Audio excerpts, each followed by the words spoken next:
We don't know where the old man is or whether he's snoring.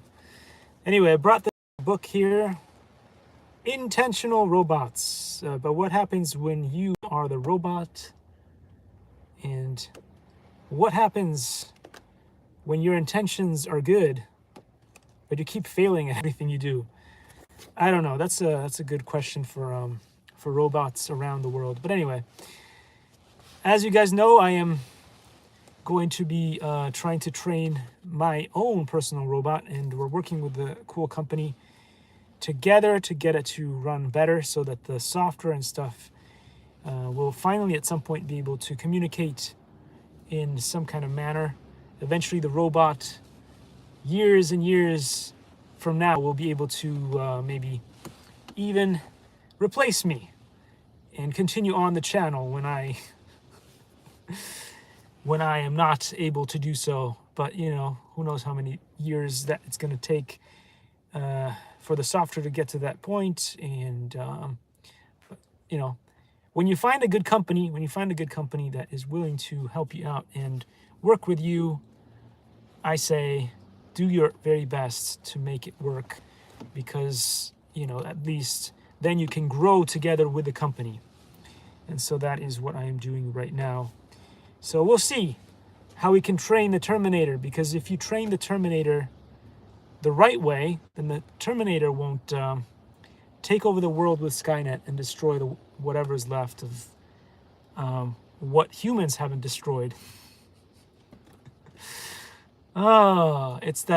That's a question. That question you need to ask yourself: was the Matrix invented to stop man from destroying the world, or did man just, you know, not like reality so much that they created the Matrix to escape from the world, and then when the world was finally good, they didn't know how to get out because they didn't create a back door out of the software, out of the Matrix. You know,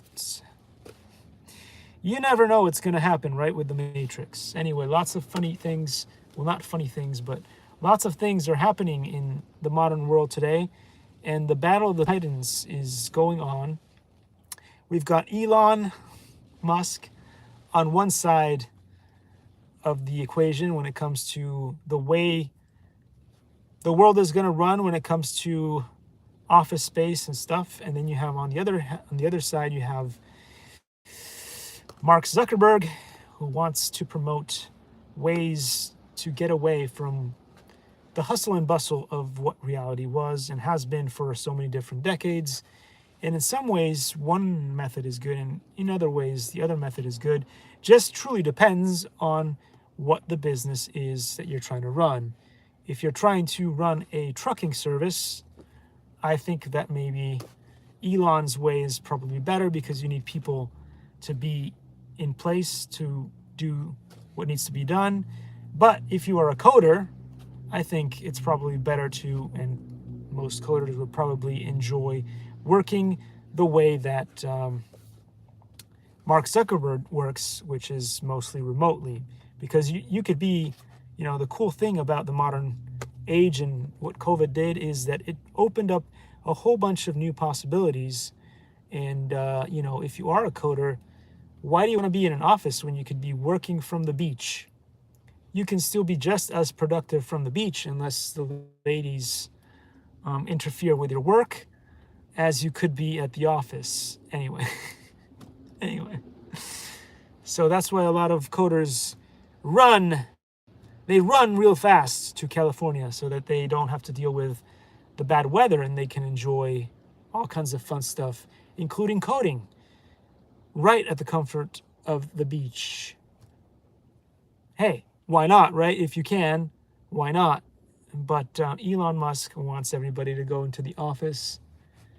And one of the things that I didn't like about being in the office is, especially if you're an artist working on 3D projects and stuff, a lot of the time, if you're doing like color correction or whatever it is, 3D modeling, you kind of need a sort of dark environment in order to be able to see the colors correctly and all that stuff. And so it is pretty gloomy. But again, unless you are doing certain things, you probably still could work from a beach as a technologist. If you are trying to deliver packages, you can't really do that. You have to be in a vehicle. It's just how it goes, right? Depending on which job it is, one strategy would work better than the other. And so we're going to have to see what happens there. I was very surprised to find out that Elon Musk wants Twitter to become the one place on social media where the truth is actually the truth. And I'm not exactly sure, I can't quote it, but it was interesting the way that he said things. And that was like, whoa, okay, so you want it to be the most accurate place to find information. And the way that it's currently structured, you really can't do that because accurate information requires bundles and bundles of text. For instance, you couldn't explain this whole book in 3 lines. And we all know that Twitter is about writing 3 lines of code or less than 3 lines of code and putting out a message. And that is just the antithesis. It defeats the point. It defeats the point of, or the purpose of creating truth, because truth cannot be explained in some cases with 2 or 3 words. You have to kind of create the context. I always explain this over and over again. The context is very important when it comes to truth. And if you create some words or a couple of phrases and you cannot experience or explain the context in which they occur, then the whole point of the message is moot and there is no truth there, right? There is no truth there. Anyway, those are my thoughts. That is why I proposed that Elon in some way could create just like the old video game, black and white. That was a cool video game. But in this case, it's not good versus evil. It's not ones versus zeros. It's none of that. It is simply to have an account structure so that, let's say, if I had no idea that he was going to create a system where that he could basically, where truth could shine. I had no idea he wanted to do that. But just for the purposes, because he seemed to be all about freedom of speech, and then the other thing that you will find on Quora, because Quora is a place where people, theologists and people who care about like theoretical knowledge, as well as possibly trying to come up with conversations on stuff like that, is very high level intelligent people work and hang out on Quora. They were like, and it's the same thing that I had come up with as well. Freedom of reach on one side and then freedom of speech on the other. In this case, he wants to create truth. So I guess he's going to have to create a bifurcation or a trifurcation, like a trident, if you will, where there is freedom of speech on one end, freedom of reach on the other one, and truth. I'm not sure how that's going to be able to happen all on the same platform, which is why he had some issues recently where there was, and then he had to come up with a quote saying, irony or comedy is now okay on Twitter because something went wrong. Again, it is really difficult to be able to be coherent and to be able to have a platform where everything is bundled together, which is why I was saying, like, maybe you have a freedom of reach account that you use for your business, where you're able to reach as many people as possible with the product that you're trying to sell.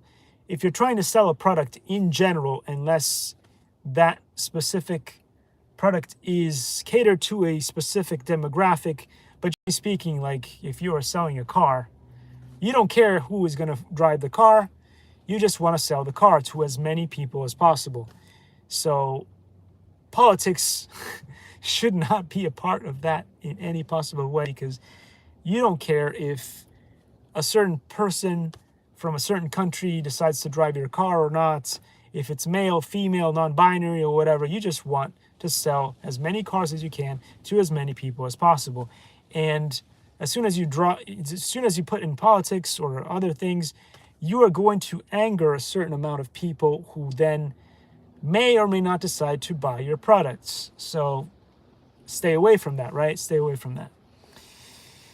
But anyway, on the other hand, it is very valuable to have a platform, at least one, where freedom of speech exists. And so if that's what he wanted to do, then creating a specific area within the platform for freedom of speech where there is no, even it needs to be so perfect, the system needs to be so perfect that even he cannot get in there and interfere with it and say, well, because freedom of speech went against something that I liked, then now freedom of speech should be censored or whatever. So that is kind of one of the problems, right? That is one of the problems with social media. There will always be a certain amount of bias in whoever does whatever they do, right? So if you are the owner of Twitter, if you're the owner of Facebook, TikTok, whatever it is, at some point there will be some certain level of bias as a business owner of the company that is going to fall in. And how do you distance yourself from it? That is what all those bosses are trying to do, and I would hate to be in their position because it is not an easy thing to do. So again, not being snarky, not trying to go and say, oh no, this guy is bad, or that guy is bad. It is just from a human point of view, from a human perspective, to push yourself away from the bias it's just hard. Because again, you're trying to make money to some extent, you're trying to provide a service to the community, and it's going to be hard to figure out how you can get things monetized and so on and so forth. So his first idea of creating the Czech Republic, the Czech system, the verification system, is obviously going to be a whole, basically he opened up Pandora's box there, which is why I suggested, I don't know how difficult it would be to implement. Maybe it's super difficult to implement a three-way fork or a four-way fork in order to make this happen, whereby if people want to buy an account that encapsulates or incorporates all those different things, pay more for certain features, they should be able to do that. Especially, I was talking about leads. Leads are important. If you've ever been in the business of selling, leads, oh my gosh, if you have leads, you can sell to people. If you don't have leads, you're going to be walking the neighborhoods up and down the hills trying to sell solar. Not so good, not a very good way of doing it, especially if you don't know what the history of what's been going on in the neighborhood has been, right? Maybe on certain doors, people have knocked and have received negative feedback or whatever it is, or whatever it is. You're in certain ways, you could be trespassing on people's property, you could be angering people and all that stuff. So not exactly the best way to get to people. Obviously, the more of a soft sale is going to be better. And so leads, the knowledge to know which person to target to sell the products, because they are open-minded, that they're willing to listen to you, and they've got the money on the day to give you, and so on and so forth. All that stuff is very, very valuable. And so if Twitter had some kind of system to help them with that, then I'm sure that a lot of companies who advertise on Twitter, if they were able to get leads, man, that would be something that people would pay for.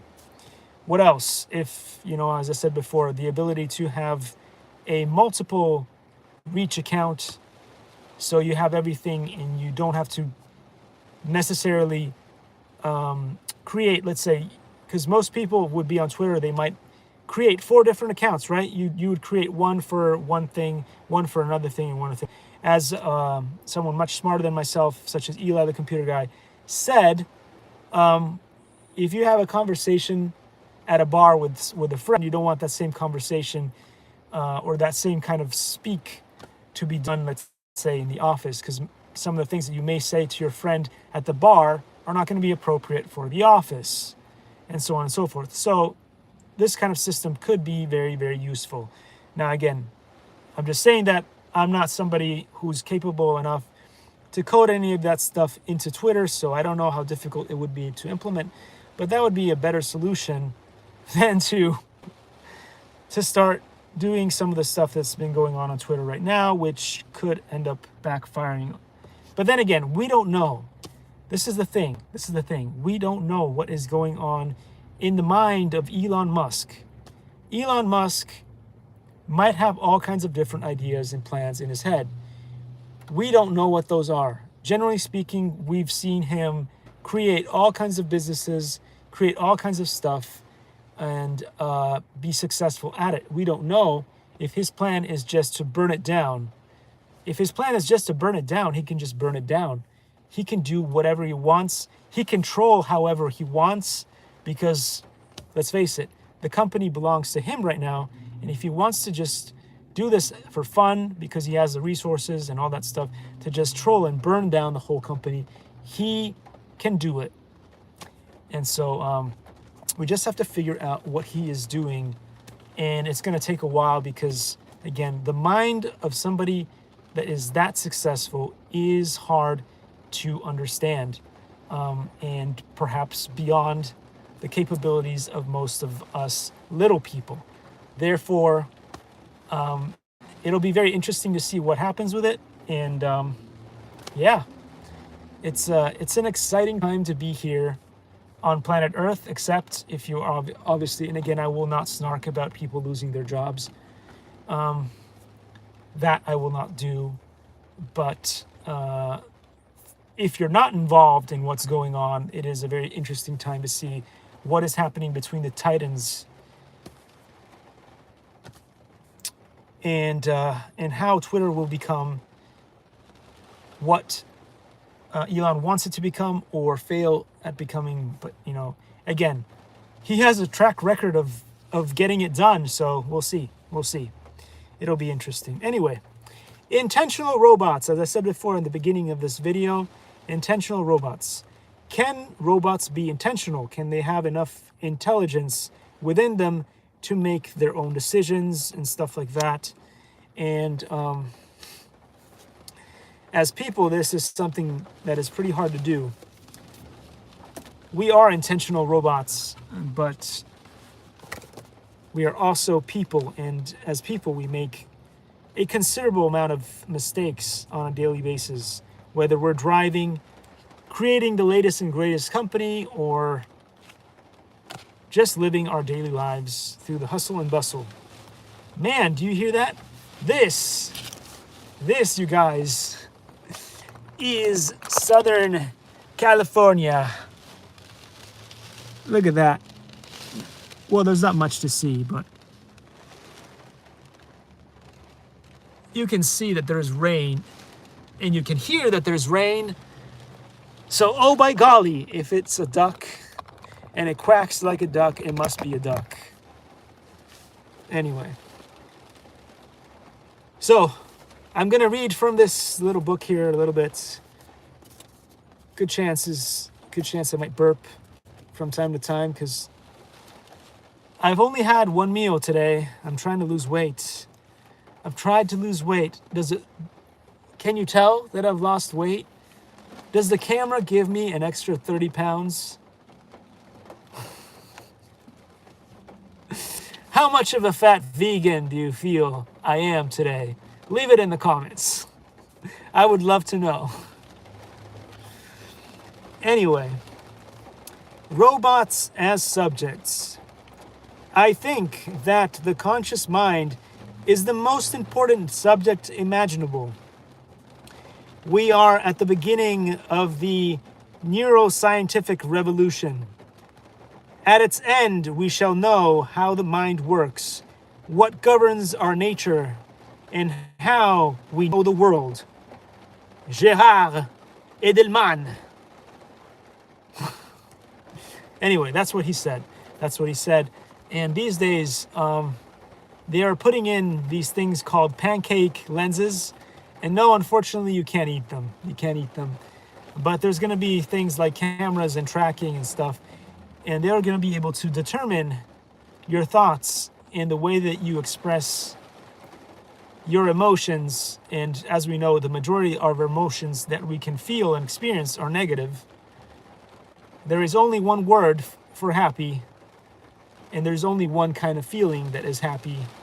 Although there are different levels of happy and different ways to experience happiness, so I guess maybe they're still wrong.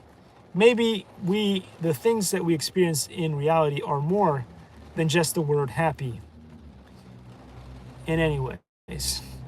So anyway, just thought I'd remind you guys that there are some cool new things happening in VR that will allow people to track more than just what we do and where we go, but also how our facial experiences and the things that we do in VR make us feel and do. So anyway, so some people might find that to be extremely disturbing.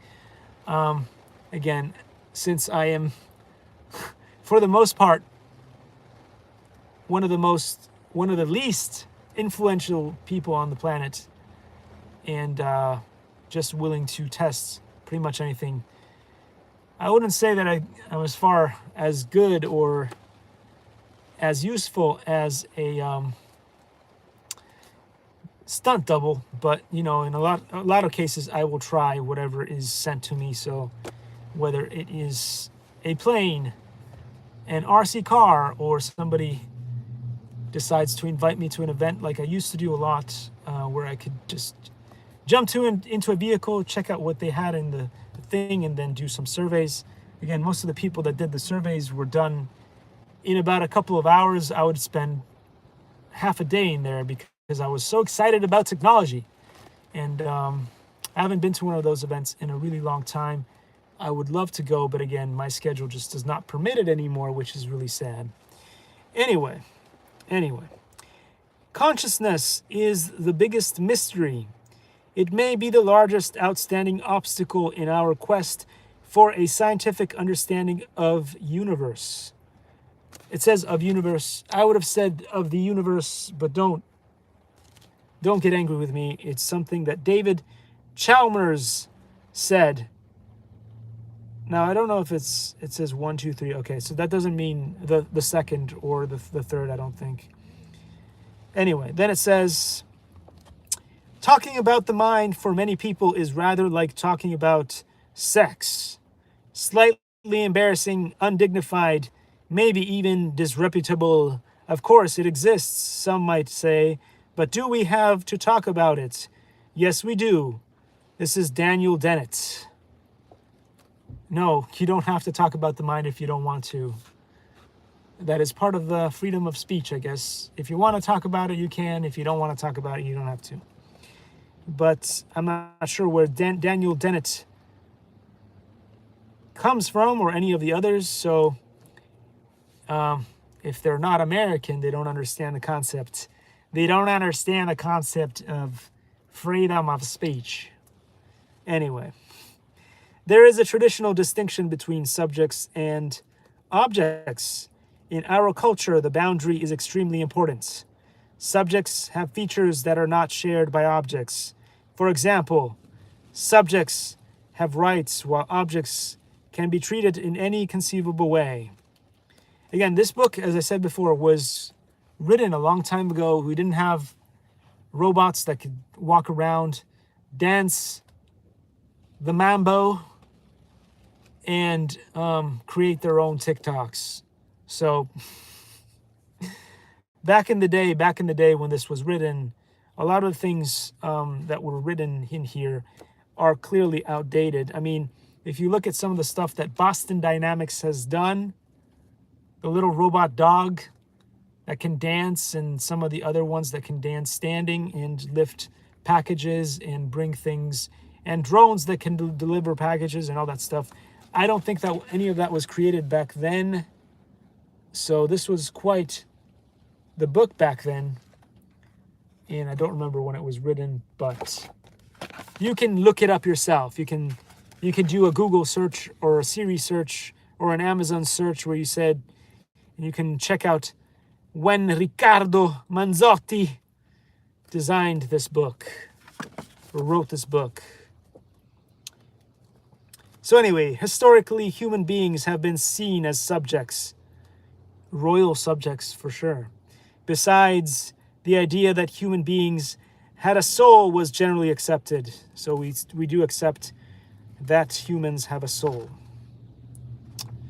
I think I went through some of this stuff already. I think I have a feeling that the Geeling was wandering around the ceiling, and I forgot that I've read some of this stuff. So let's see. Maybe we should go further, a little bit further. Look, there is some kind of graph going on here. It is a difficult graph to understand for me. So you can look at it in your own time and figure out what kind of graph that is. And then you can explain it to me in the comments. So let's see, where did I get to? It says underneath that very complicated thing, Figure 1 up to now, it is not clear what the essential element that produces phenomenal consciousness is. It is not clear if consciousness arises gradually or abruptly. In the figure there are few possible curves. For example, the dotted line corresponds to on-off theories of consciousness. It must be stressed, and I am quite stressed at this point, and close to falling asleep, that there is no consensus about what the dimensions along the horizontal axis, generic code, biological structures, complexity, transcendental soul. I'm not even sure that he knew what he was talking about when he wrote this, because I can't fully comprehend it either. Oh, the darkness has come to pass. Wait, what?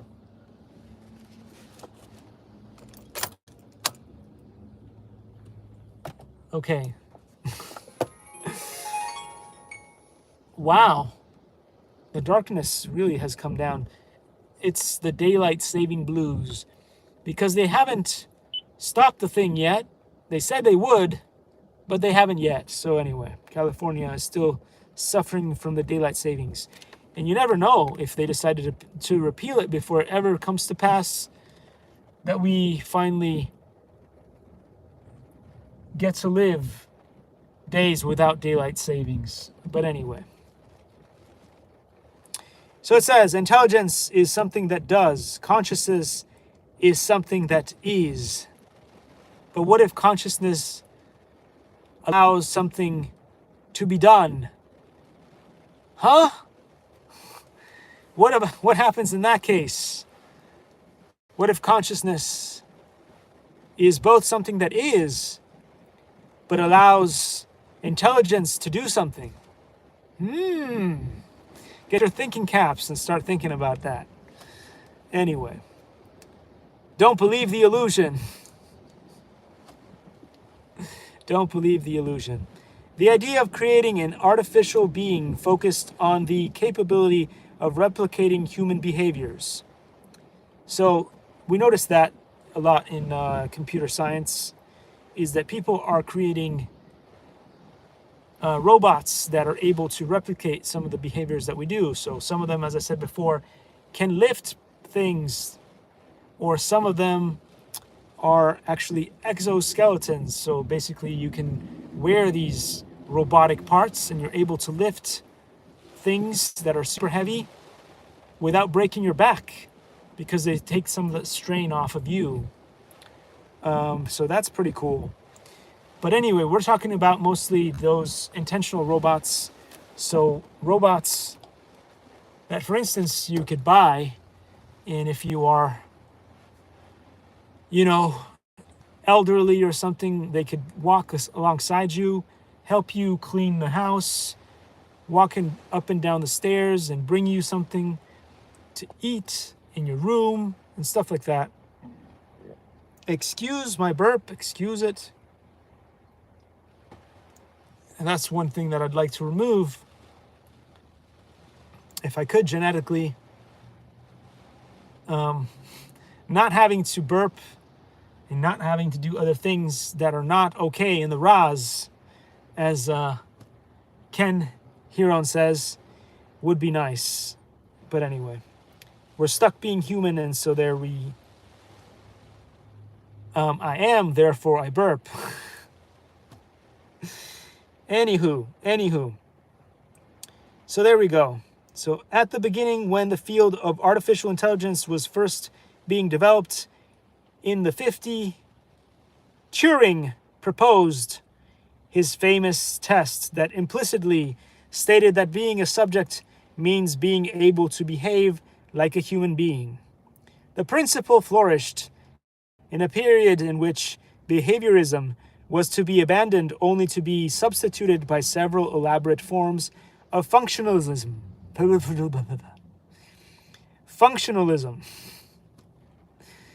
The emphasis was on behaviors, activities, functional relations, information processing.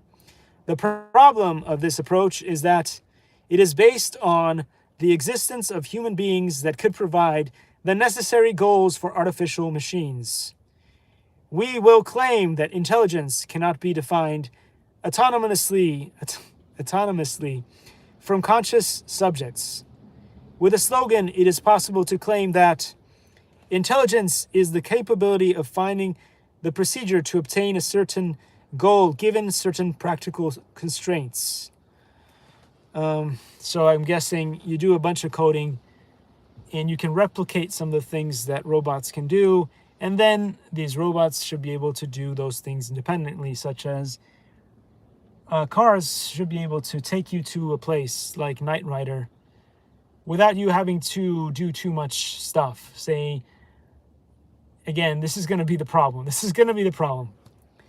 problem is going to be this. By the time robots are smart enough to do things for us that we need them to do, we're going to be so stupid, because I remember back in the day when I didn't need maps because I had maps built into my brain. But then I relied on Google and all those other things to rely on Google and stuff for everything that I do now. So now my brain is so stupid that most of the time I cannot remember where I'm going.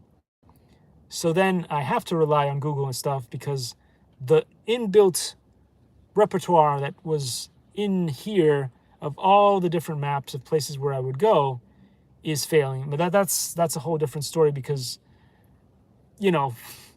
my personal condition. But at the same time, as memory fades more and more and more, but also as we rely more and more on machines, for instance, the things that my dad could do without a calculator that he could just do inside his mind, that some of the people that I know that are way smarter than me can do inside their brain, such as multiplication, subtraction, division, and all that stuff.